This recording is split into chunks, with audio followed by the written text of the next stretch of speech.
the word. आइए हम प्रार्थना करें, वचन में जाएं। Heavenly Father, we thank you. स्वर्गीय पिता, हम धन्यवाद We देते हैं, praise you because you are a good Father. हम आपकी स्तुति करते हैं क्योंकि आप एक भले पिता हैं। We thank you for your written word. आपके लिखित वचन के लिए We धन्यवाद, thank you for your mighty Holy Spirit. आपके सामर्थी पवित्र आत्मा के लिए धन्यवाद। Spirit of the living God, जीवित परमेश्वर की आत्मा, would you reveal the word to us? आप परमेश्वर के वचन को हम पर प्रकट करें। You are our teacher. आप हमारे शिक्षक You हैं, are our guide. हमारे सहायक हैं, You are our helper. हमारे मददगार हैं, Lead us into all the truth. हमारी अगुवाई करें। Father, I pray for all the people who are watching this right now, पिता, मैं प्रार्थना करता हूँ वो सब लोग जो हमें देख रहे हैं that you would open their understanding कि आप उनकी समझ को खोलें and they would receive the revelation और वो उस प्रकाशन को पाएं that how mighty the gospel is, कि ये सुसमाचार कितना महान how है, glorious it is. कितना महिमा से भरा हुआ है।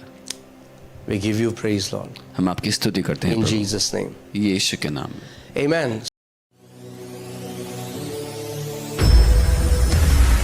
So let's just dive into the word. Okay. Let's quickly see Ephesians 1:9. We saw this last time, तो हम वचन में चलते हैं। हमने इफिसियों 1:9 देखा था पिछली बार, but let's just see it together. I just wanted to I want to reveal one more point from this verse, and then we'll go to verse 10. पर हम साथ में देखते हैं। मैं एक और चीज़ दर्शाना चाहता हूँ, फिर 10वीं आयत पे जाएंगे। It says, having made known to us the mystery of his will, according to his good pleasure, which he purposed in himself. और यहाँ लिखा है, क्योंकि उसने अपनी इच्छा का भेद उस भले अभिप्राय के अनुसार हमें बताया, जिससे उसने अपने आप में ठान लिया था। If you see, Apostle Paul uses this word mystery 6 times in Ephesians. अगर आप ये शब्द भेद को देखेंगे तो 6 बार इसका इस्तेमाल पौलुस प्रेरित ने इफिसियों में किया है। Amen. And again he tells us that this mystery, it was hidden. और बार बार वो हमें बताते हैं कि ये जो भेद था ये छिपा हुआ था। And last time we saw how this mystery had to do with the crucifixion of Lord Jesus Christ. और पिछली बार हमने देखा कि इस भेद का जो लेना देना है यीशु के क्रूस से है। We saw that it was a hidden mystery, ये एक छुपा हुआ भेद था and it was the wisdom of God. और ये परमेश्वर की बुद्धि है। This hidden mystery was the wisdom of God. ये छुपा हुआ भेद परमेश्वर की बुद्धि के अनुसार है। Having made known, that means having revealed. जो उसने प्रकट किया। Revelation is not something else but a truth that was hidden, which God reveals. This revelation, we cannot get it by earthly knowledge, not by our human senses, but it has to be revealed by the Spirit of God. प्रकाशन और कुछ नहीं, एक भेद जो छुपा हुआ था, जो परमेश्वर ने प्रकट कर दिया, जो कि संसारिक ज्ञान से नहीं मिल सकता, वो परमेश्वर के द्वारा प्रकट किया जाता है। Amen. Amen. This was the mystery of His will. ये उसकी इच्छा का भेद है, According to His good pleasure. जो उसकी भले आनंद के अनुसार हुआ है। So think about this. इसके बारे में This mystery ये brought रहस्य Him great pleasure, इस रहस्य के द्वारा परमेश्वर को बहुत आनंद मिला है, which He purposed in Himself. जो उसने अपने अंदर ठान लिया। Not that somebody advised Him to. ये नहीं कि किसी ने सलाह दी, Somebody gave Him a suggestion किसी ने उनको that कहा you should do this. कि आपको ऐसा No, करना He चाहिए। purposed नहीं, परमेश्वर ने this ठान लिया। mystery ये रहस्य in Himself. अपने अंदर। When did He do that? ये उसने कब We किया? saw that in the Bible before time began, समय की शुरुआत से पहले हमने or देखा। before we saw before the foundations of the world. या जगत की नींव रखे जाने से भी पहले। Right? Amen. So this is clear, right? So I want to take you to Colossians 1:26-27. I want to show you what His mystery is connected to 2 different things. ये क्या भेद है और ये 2 बातों से जुड़ा हुआ है। मैं आपको दिखाना चाहता हूँ कोलोसियों 1:26 All right. 27 में। Colossians 1:26-27. The mystery, again, you see Paul saying, the mystery which has been hidden from ages and from generations. और यहाँ पर HRV वर्जन में लिखा है, यह संदेश रहस्यपूर्ण सत्य है जो आदि काल से सभी की आंखों से उजल था। Right? So this mystery has been hidden. Who hid it? God hid it. किसने छिपाया था इसको? परमेश्वर ने छिपाया था। He hid it from ages and from generations. आदि काल से सभी से।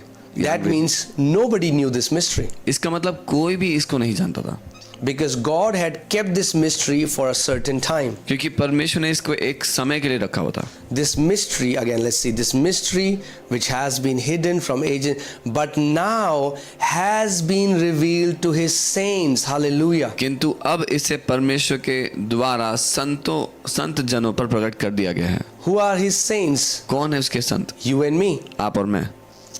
To them, God willed, again, who willed? God willed to make known, again, what is making known? Revelation. To make known what are the riches of the glory of this mystery among the Gentiles. परमेश्वर अपने संत जनों को यह प्रकट कर देना चाहता था कि वह रहस्यपूर्ण सत्य कितना वैभवपूर्ण है, कितना महिमाशाली है. Amen. What is that mystery? क्या है ये रहस्य Which was hidden, जो छुपा हुआ था? which is, now he's defining what that mystery is. अब वो बता रहे हैं कि वो क्या था. Christ in you, वो मसीह जो आप में है, the hope of glory. मसीह तुम्हारे भीतर रहता है और परमेश्वर की महिमा प्रकट करने के लिए वही हमारी मात्र आशा है. So God foreordained that तो परमेश्वर ने पहले से ऐसा ठहराया he will dwell in his people. कि परमेश्वर अपने लोगों के बीच में रहेगा, उनके अंदर रहेगा. Nobody knew that. कोई ये नहीं जानता. Abraham didn't knew this. Abraham को ये नहीं पता था. Moses was unaware of this. Musa All को the नहीं पता था. prophets were unaware of this. सारे भविष्यवक्ताओं को नहीं पता था. They knew that God is in heaven. वो सब ये जानते थे कि They परमेश्वर knew स्वर्ग we में are है. on the earth वो जानते थे कि हम पृथ्वी पर हैं and we pray to this great God who is in heaven. और हम इस महान परमेश्वर से प्रार्थना But करते हैं God स्वर्ग में. had a mystery लेकिन परमेश्वर के पास एक which रहस्य he था had hidden from everyone in the old ages. जो उसने सबसे छिपा कर रखा होता, But now he revealed it to his saints. लेकिन अब अपने संतों पर प्रकट किया. To them he will to make known. Can you imagine how rich his glory and grace is? We have no idea what it means that Christ lives in us. क्या आप कल्पना कर सकते हैं उसका अनुग्रह कितना महान है? हमें कोई अंदाजा नहीं मसीह हमारे अंदर रहता है का अर्थ क्या है. This was a hidden mystery. ये एक छिपा हुआ रहस्य था. This is, I think, the greatest privilege that we can ever get. ये शायद सबसे बड़ा सौभाग्य है जो हमें मिल सकता है. That, you know, in the Old Testament we were seeing Psalm 91 on Sunday, how we saw that he is our dwelling place. भजन 91 में हमने देखा था कि वो हमारा रहने का स्थान है. Everybody knew that. हर कोई ये जानता था. All the Old Testament people of God, they knew it because they read Psalm 91 that God is our dwelling place. सारे पहले के लोग ये जानते थे भजन 91 के द्वारा कि परमेश्वर हमारा रहने का स्थान But है. nobody knew पर कोई भी नहीं that जानता it था was in God's heart from the beginning that we will become his dwelling place. Hallelujah. कि परमेश्वर के दिल में ये बात शुरुआत से थी कि हम उसके रहने का स्थान बन जाएंगे. Not only he is our dwelling place, but we become his dwelling place, that he chose that he's going to abide in us and he will never depart from us. We will be his eternal abode. इतना ही नहीं कि हम उसमें रहते हैं या वो हमारा निवास स्थान है, लेकिन ये कि हम उसका निवास स्थान बन गए हैं. उसने हमेशा के लिए हमें अपना घर बना लिया. Are you seeing how great this mystery is? आप देख रहे हैं ये भेद कितना महान है, How awesome this mystery is? कितना अद्भुत है ये भेद. Now, if you see, and then which is Christ in you, the hope of glory, जो मसीह तुम में है वो एकमात्र महिमा की आशा है.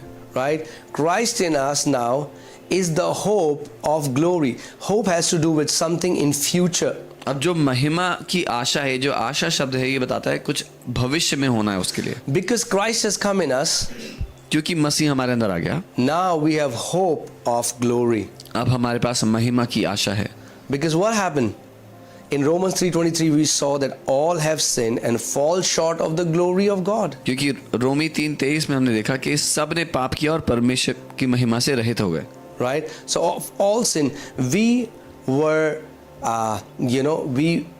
when mankind sinned, जब मनुष्य ने पाप किया, mankind came out from the glory of God. मनुष्य परमेश्वर की महिमा से बाहर आ गया. But what is God wanting to do? पर परमेश्वर क्या करना चाहता God is taking mankind back to glory. है? परमेश्वर मनुष्य को वापस उस महिमा में ले जाना चाहता है.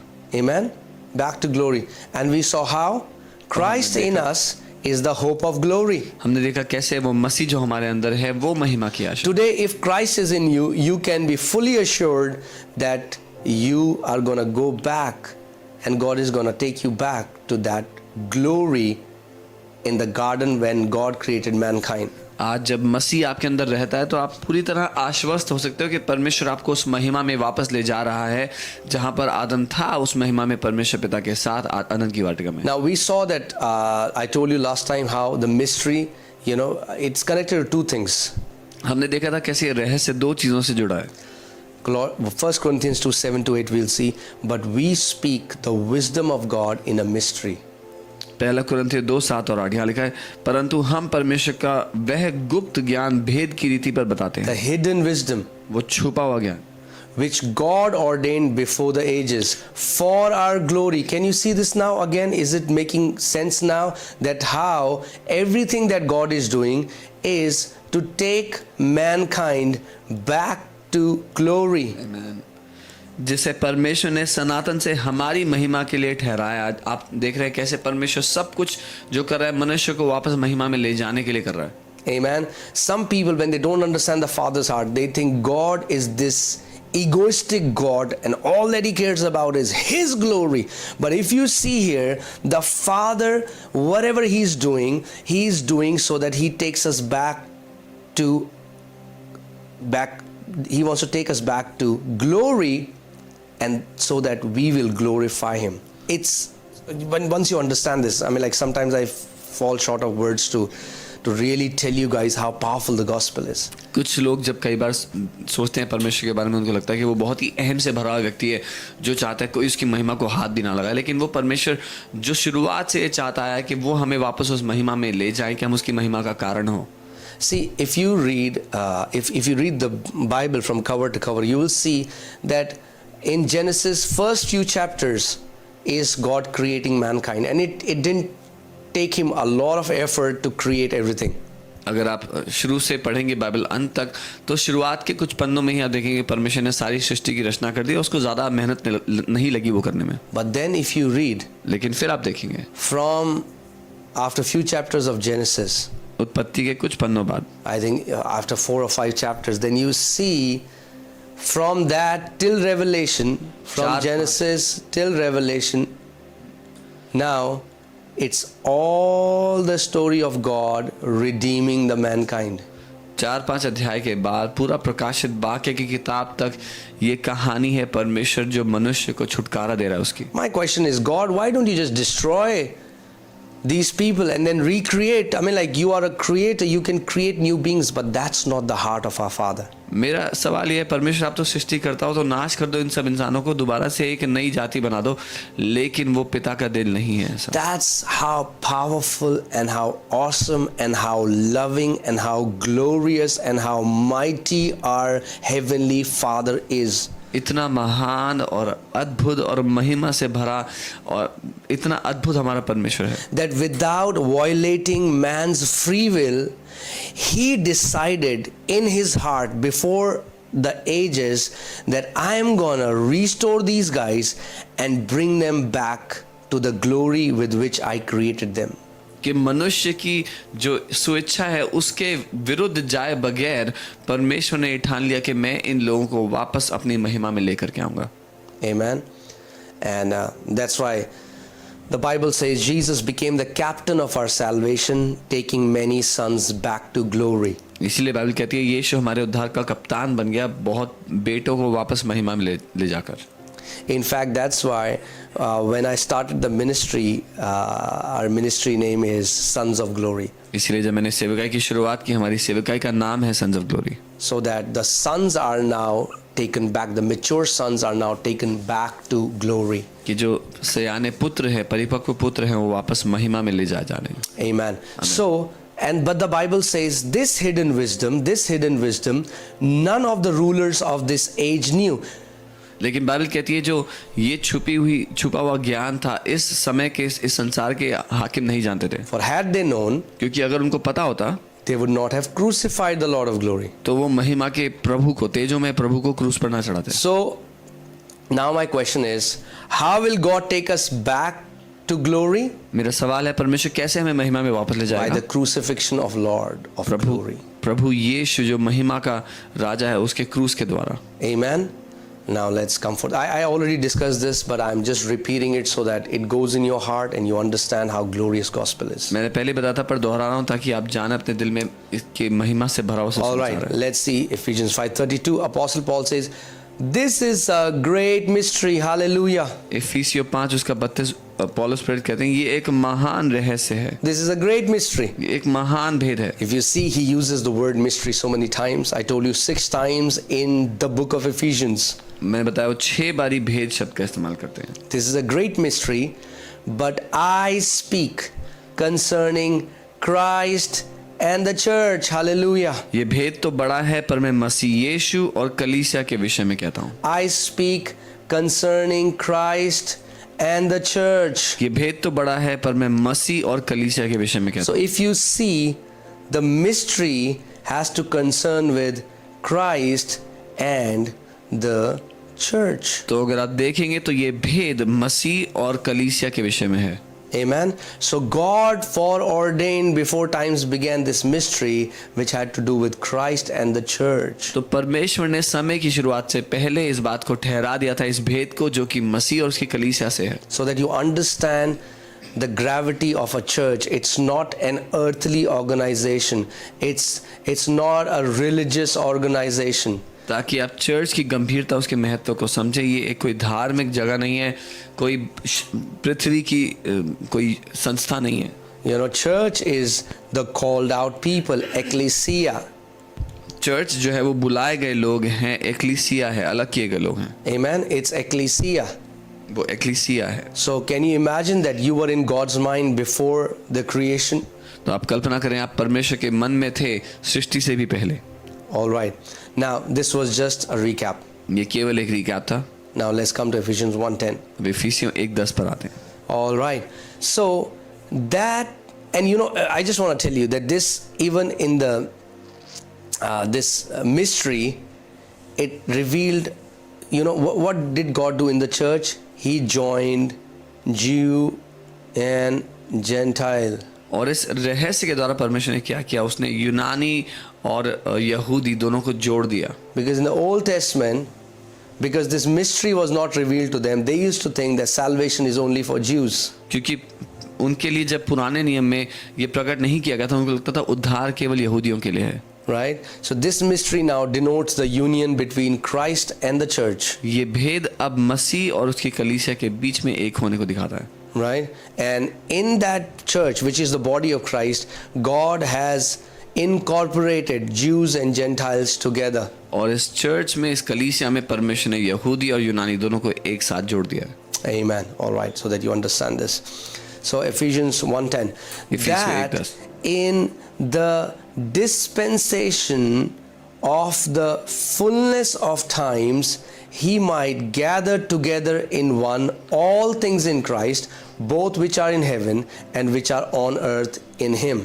कि समयों के पूरे होने का ऐसा प्रबंध हो कि जो कुछ स्वर्ग में है और जो कुछ पृथ्वी पर है, सब कुछ वह मसीह में एकत्र करे। All right. Now, some people, when you just read the Bible like that, you will not understand. But if we go with scripture slowly and we see every word and what it means, it just unlocks so many truths of the Bible.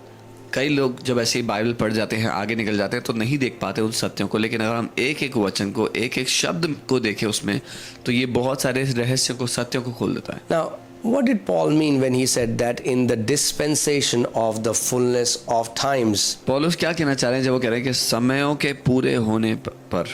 That means you should understand what dispensation means. कि जो समय, यहाँ जो समय बताया गया उसका अर्थ क्या है? Not samaya, prabandh. प्रबंध। Dispensation is, you know, so that you understand what dispensation means. And many people, because they don't understand dispensation, that's why they get into error when they read the Bible. और क्योंकि लोग इसको नहीं समझते हैं, इसीलिए error में जाते हैं जब बाइबल पढ़ते हैं। So hear carefully, because after this you're understanding, you'll understand something new. ध्यान से सुनिएगा, क्योंकि आप All कुछ नया right. समझने So वाले हैं। this word dispensation is a Greek word oikonomia. ये जो शब्द है डिस्पेंसेशन यूनानी का ओइकोनोमिया शब्द है। All right.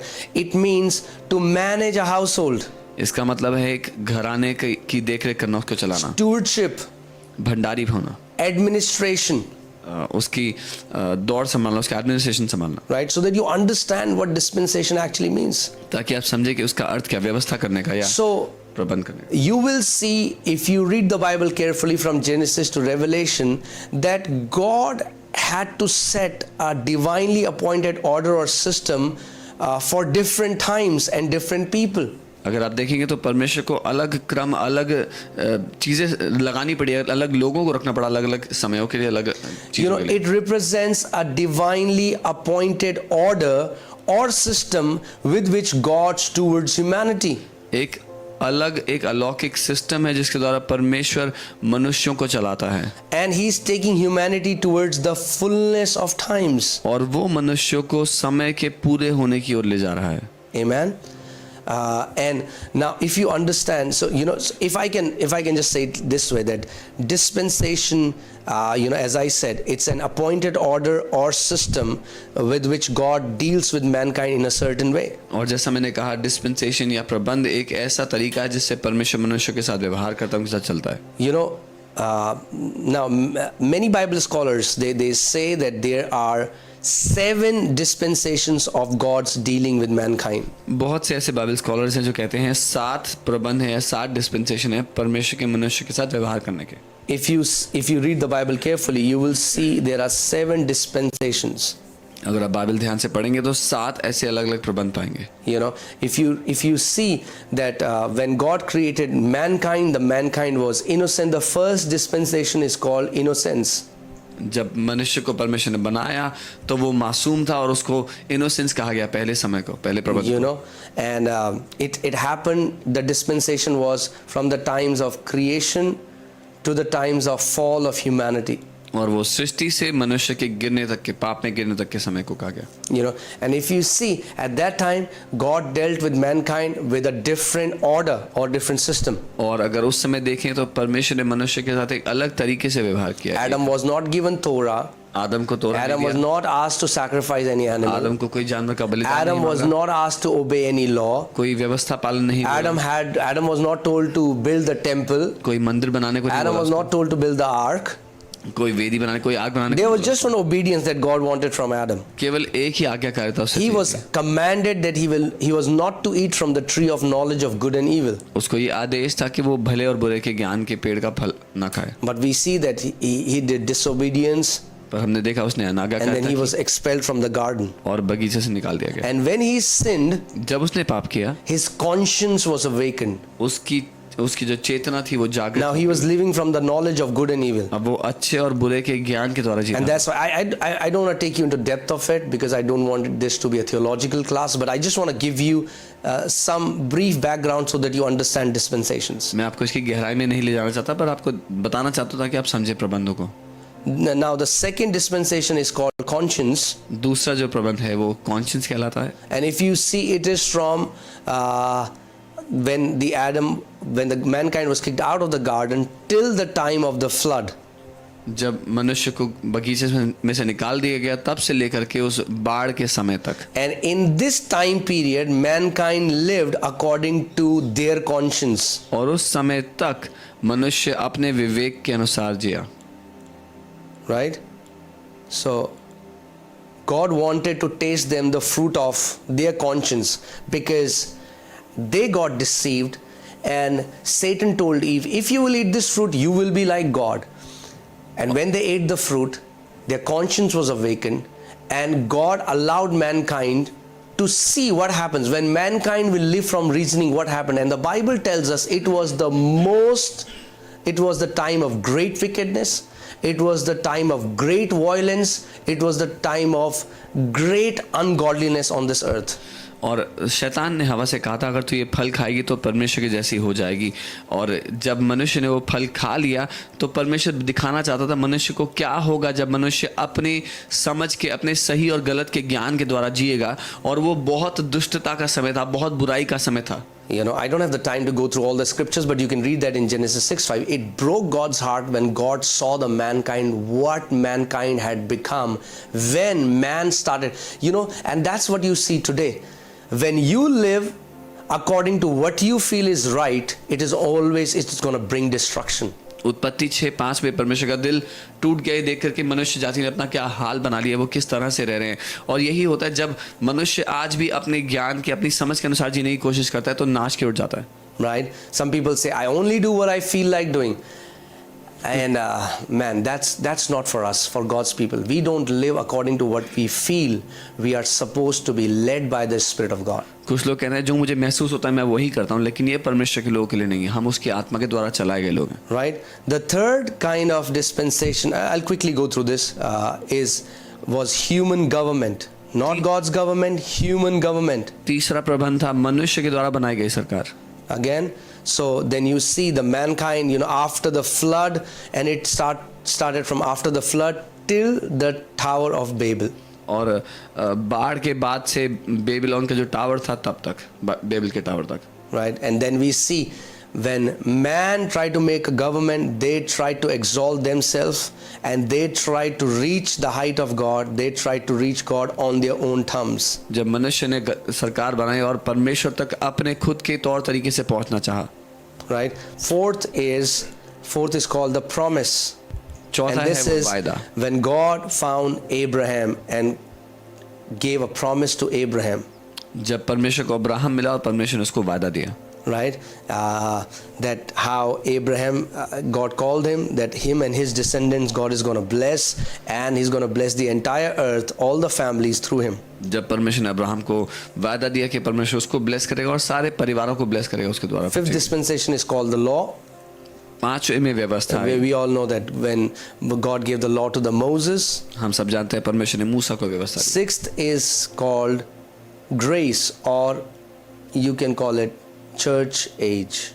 छठा जो है वो ग्रेस, अनुग्रह या कलीसिया का समय, where we are right now. जहां हम अभी हैं। Right? And seventh is the millennial kingdom, where Jesus Christ is going to come back, rule the earth. Millennial kingdom, which represents the fullness of time, but I'll explain it later. और सातवां है वो millennial kingdom या 1000 साल का जो राज्य है, प्रभु यीशु मसीह आकर के अपने राज्य को स्थापित करेगा। इसके बारे में बाद में बात करूंगा। Amen. So if you understand, I just gave you a quick, brief introduction to 7 dispensations in the Bible, or 7 appointed systems which God had to deal with humanity because of what happened, because he was stewarding them towards Christ, because he was stewarding them towards the fullness of the times. मैंने 7 प्रबंधों की बात की है और परमेश्वर कैसे मनुष्य को लेकर के चल रहा है मसीह की ओर समय के पूरे होने पर, because he had to preserve mankind. क्योंकि उसको मनुष्य जाति को बचाना था, बचा कर रखना था। So when you understand dispensations, जब आप इन प्रबंधों को समझते हो, you understand you cannot take a passage which was given to Noah and put it on a new creation today. You are going to mess the Bible up. That's why many Christians have a messed up understanding, because they don't understand dispensations. एक ऐसी बात जो परमेश्वर ने नूह से की थी वो लेकर के आप एक नई सृष्टि पर उसको लागू नहीं कर सकते हैं, इसीलिए लोग गड़बड़ी में होते हैं क्योंकि वो नहीं समझते डिस्पेंसेशंस। That's why Paul had to tell Timothy, hey, as a student of the word of God, and as a workman who need not to be ashamed, you need to learn to rightly divide the word of truth. इसलिए पौलुस ने तिमोथी से कहा कि वचन के शिष्य बनकर उसको सही से काटना भेदना सीख। You have to learn to rightly divide the truth in God's word. परमेश्वर के वचन में जो सत्य है उसको सही तरीके से काटना छाटना सीख। Right? Now, even though there are 7 dispensations, हालांकि 7 अलग प्रबंध हैं, but if you see, there are 2 dominant dispensations. इसमें 2 ऐसे प्रबंध हैं जो डोमिनेंट रहे हैं, जो या जो If you see that in the Bible, that is the dispensation of the law and the dispensation of grace. व्यवस्था का और दूसरा है अनुग्रह का। You know, and if you say we say this was Old Testament, so all the first 5 come under the Old Testament. जिसको हम पुराना नियम कहते हैं, तो पहले 5 है वो पुराने नियम के अंदर। And then we see the grace and the millennial kingdom. This comes unto the eternal covenant or the new covenant, which is an eternal covenant. और हम अनुग्रह और जो 1000 साल का राज्य है वो देखते हैं, तो वो नई वाचा या इसको अनंत की वाचा के अधीन आता है। Right? Like in Genesis 1:29, if you see, do you know that when God created mankind, we were only given, everybody was vegetarian, nobody was told to eat meat, everybody was told to eat vegetarian, I mean like the plants, the fruits. उत्पत्ति 1:29 जब आप देखते हैं तो कोई भी मांस नहीं खाता था, हर कोई वेजिटेरियन खाता था, फल खाता था। So when you see in the first dispensation, that was the dispensation of innocence, you see what God said. And God said, see, I have given you every herb that yields seed, which is on the face of all the earth, and every tree whose fruit yields seed. To you it shall be for food.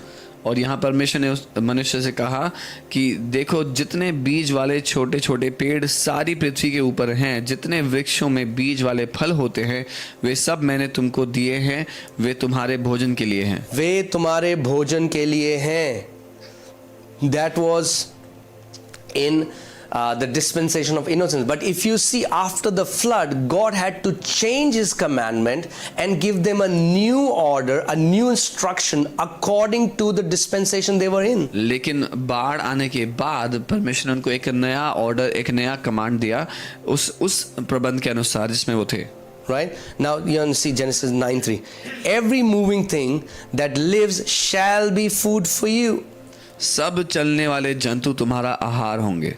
Right? This was not there in the beginning. पर ये शुरुआत में ऐसा नहीं था।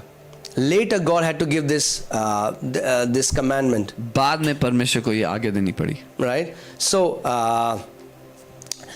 I have given you all things even as the green herbs. See, Hindi में क्या, जैसा तुमको हरे हरे छोटे पेड़ दिए थे वैसा ही अब मैं सब कुछ देता हूं। Right? That means meat was not given to them earlier. पहले उनको मांस नहीं दिया गया था खाने के लिए। Now this question comes, why would God do that? ये सवाल आता है, क्यों परमेश्वर ऐसा क्यों करेगा? Because if you understand, all the vegetation has been destroyed by the flood. अगर आप समझेंगे तो सारी जो पेड़ पौधे थे वो नाश हो गए उस बाढ़ में। Right? The vegetation has been destroyed. पेड़ पौधे नाश हो चुके हैं। Right? And now you see that so it would become very difficult to immediately access to a plant-based diet. तो बहुत ही कठिन होगा उसी समय पौधों को ढूंढना जो खाने के लिए हैं। The Earth's climate and ecosystem has changed. पृथ्वी का वातावरण बदल गया है, इकोसिस्टम बदल गया है। You know, we never knew how much fertile the earth was. So if you see that according to what was happening, if you see, God was creating a system for that people of that time so that he could preserve them. Again, why? Because he is trying to bring them to the fullness of times where he's going to restore and redeem mankind. तो जो कुछ हो रहा था परमेश्वर उसके हिसाब से उस समय में ऐसा प्रबंध कर रहा था कि मनुष्य जाति को बचाए और छुटकारा दे। All right, so that you understand this. You see, I mean, like now we are not commanded to sacrifice animals. अब हमें आदेश नहीं दिया गया जानवरों की बलि चढ़ाने का। But in Old Testament, they were commanded to sacrifice animals. लेकिन पुरानी वाचा में उनको आदेश दिया गया था जानवरों की बलि चढ़ाने। If they would wear a cloth which has a mixture, it was a sin. They were to be stoned. Hey, today every cloth that we are wearing is a mixture. It's not a sin today.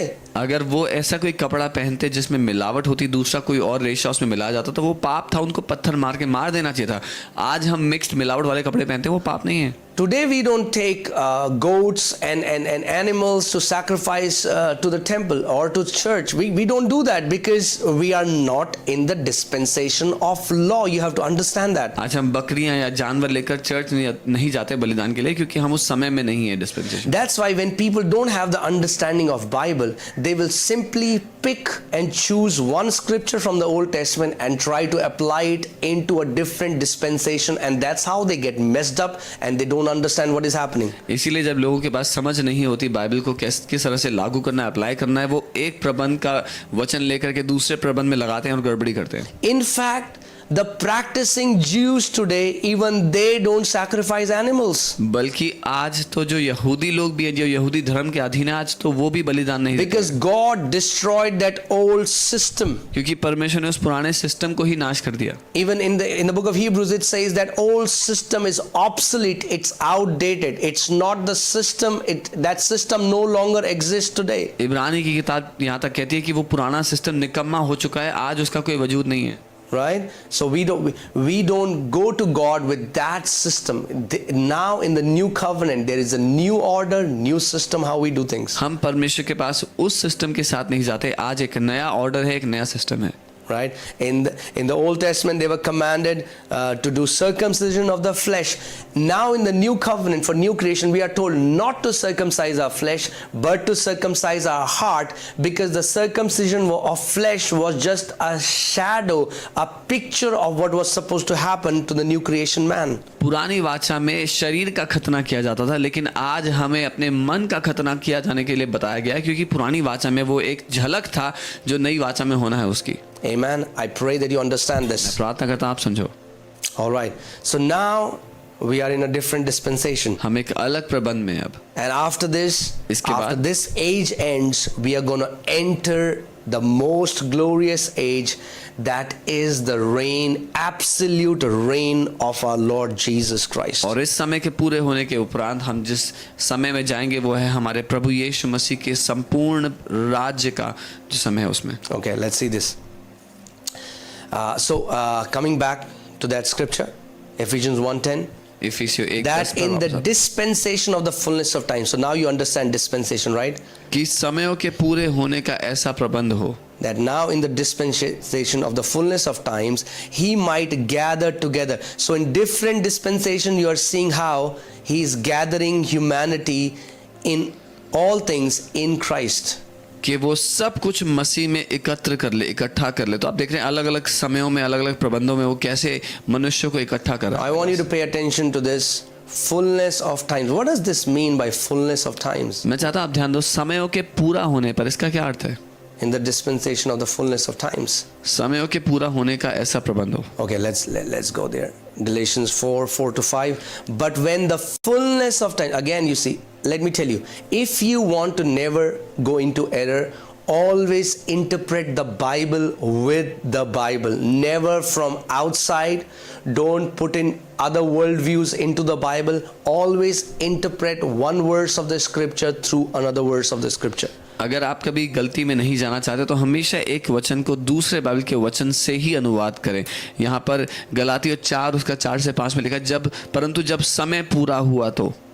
But when the fullness of time had come, जब समय पूरा हुआ God sent forth his son. तो परमेश्वर ने अपने पुत्र को भेजा. Now let's go back. In the dispensation, okay. In the dispensation of the fullness of times he might gather together.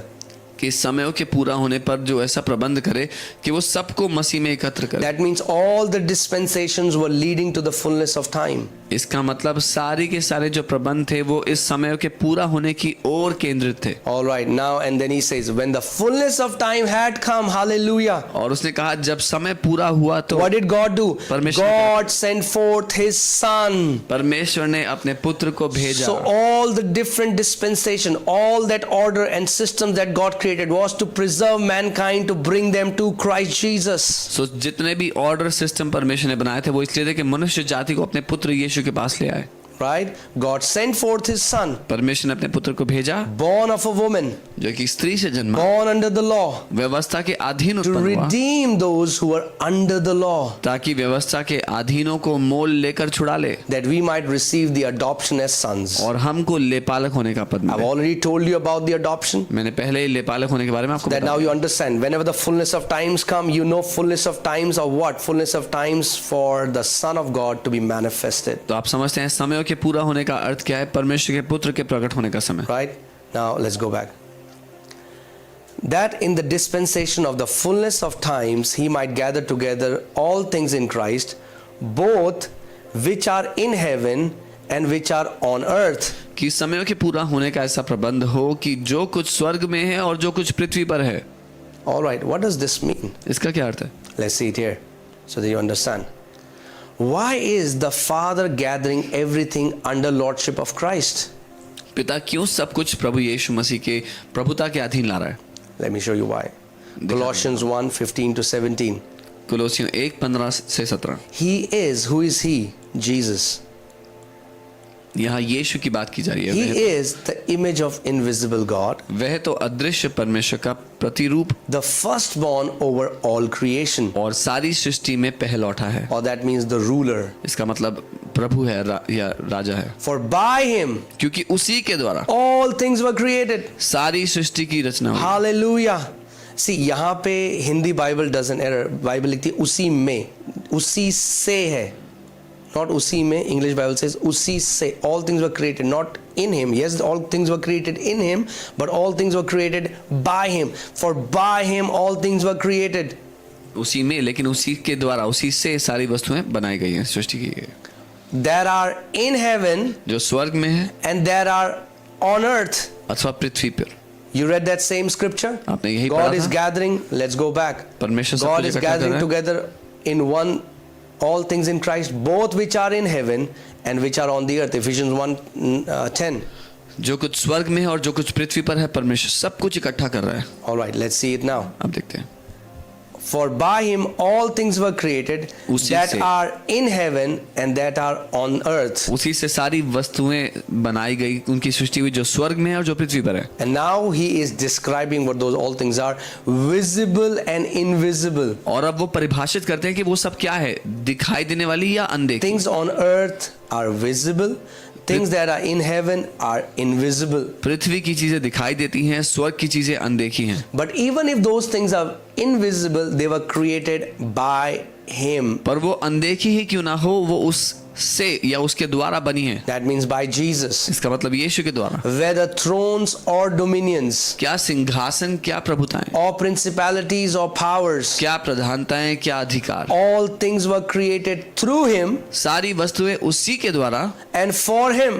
और उसी के लिए सृजी गई हैं।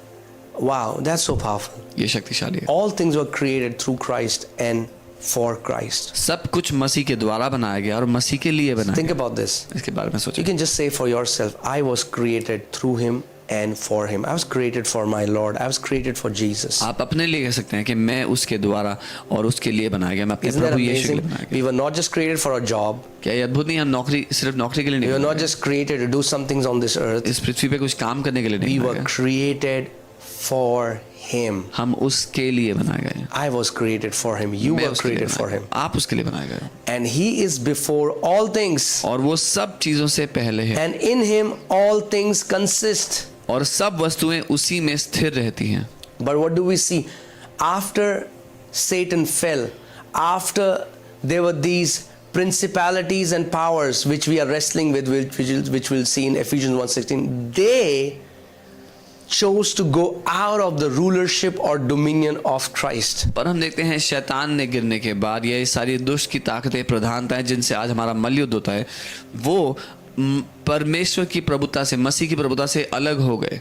But now what is happening? लेकिन अब क्या हो रहा है? God is gathering परमेश्वर इकट्ठा कर रहा है everything visible or invisible under the lordship of Christ. परमेश्वर इकट्ठा कर रहा है सारी चीजें, दिखाई देने वाली या अदृश्य, उस प्रभु यीशु मसीह की प्रभुता के अधीन। Let's see this. Philippians 2:9-11. फिलिपियर 2:9 से 11। Therefore, God also has highly exalted him इस कारण परमेश्वर ने उसको अति महिमामय किया है and given him the name which is above every name. और उसको वो नाम दिया जो सब नामों में श्रेष्ठ है, That at the name of Jesus, कि यीशु के नाम के आगे, hallelujah, pay attention, at the name of Jesus, ध्यान दीजिए, every knee should bow. यीशु के नाम के आगे हर एक घुटना टेके, Every knee should bow. हर कोई घुटना टेके। Now people say, okay, yeah, every people who believe in Jesus, their knee will bow. लोग बोलते हैं हाँ, जो जो यीशु को मानते हैं उनका घुटना टेकेगा। Let's see what it says. Of those in heaven वे जो स्वर्ग में हैं, and those on earth जो पृथ्वी पर हैं, and of those under the earth. और वो भी जो पृथ्वी के नीचे हैं। Hallelujah. And that every tongue should confess, not some tongue, every tongue should confess that Jesus Christ is Lord, to the glory of God the Father. और हर एक जीव अंगीकार करे कि यीशु मसीह ही प्रभु है, परमेश्वर पिता की महिमा के लिए। Now you understand why does Paul says that people will bow. What does bowing has to do? It represents kingship. People used to bow before the king. पौलुस क्यों कह रहे हैं कि हर कोई घुटना टेकेगा? घुटना टेकना राजा के सामने होता है। So what will be the last dispensation? क्या होगा वो आखिरी प्रबंध? So that you understand, I told you about the dispensation of times where Jesus Christ ताकि आप समझे, मैंने समयों के पूरे होने के बारे में बताया आपको will come back कि यीशु मसीह वापस आएंगे and और rule राज्य करेंगे as a king. एक राजा की तरह। He will be the ruler of the entire creation. वो सारी सृष्टि का राजा होंगे। He will be the ruler of entire creation. वो सारी सृष्टि के ऊपर राजा होंगे। Every knee shall bow before him. हर एक घुटना उनके आगे In that टेकेगा। dispensation, in that coming age, उस समय में, उस प्रबंध में आने वाले every knee shall bow before him. हर एक घुटना उसके आगे टिकेगा। Amen. आमीन।